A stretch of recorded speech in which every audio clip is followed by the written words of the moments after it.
Right, to flirt, to flag break.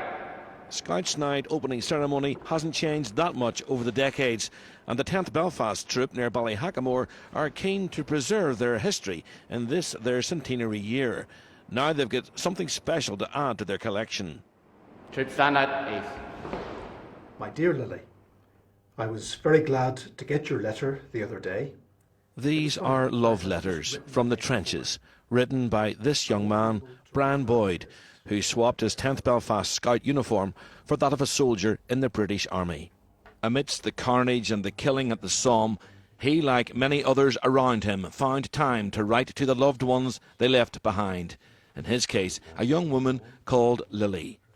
Oh, their houses were a couple of 100 yards apart, one in Cypress Gardens and the other one in Cypress Avenue. I think you see when you look at the letters that at the start of this correspondence it is very much friendship. They might have known each other from school. They certainly knew each other from church. Bloomfield Presbyterian Church in particular at the bottom of Cypress Avenue.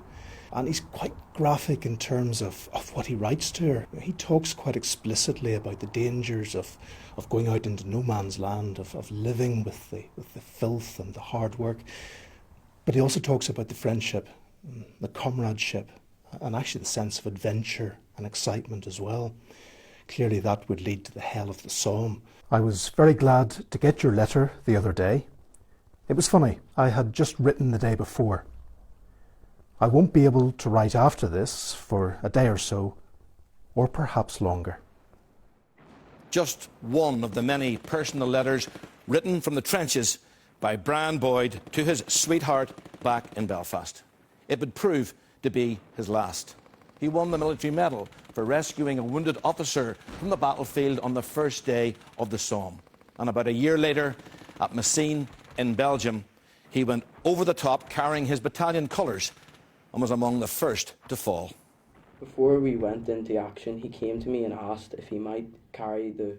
Brian Boyd's letters have given those who followed him into scouting something to think about aside from badge work, camping and outdoor adventure training.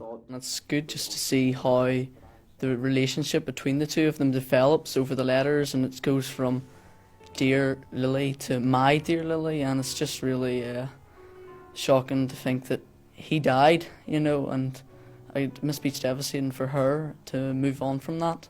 She went on to train in medicine at Queen's, where she met the man who would become her husband. And she seems to have travelled the world with him. She lived to the ripe old age of 96. And it's just when she had passed on and the family were clearing the house that these letters from her first love came to light. So she kept them all that time? Unbeknown to her family. Well, it was the wish certainly of Lily's son, himself now quite an elderly man, that the letters come back to be along with Brian's medals. So side by side, the medals, as well as those love letters from someone who clearly thought so warmly and deeply of a special girl back in Belfast. With the centenary of the Somme almost upon us, old stories like this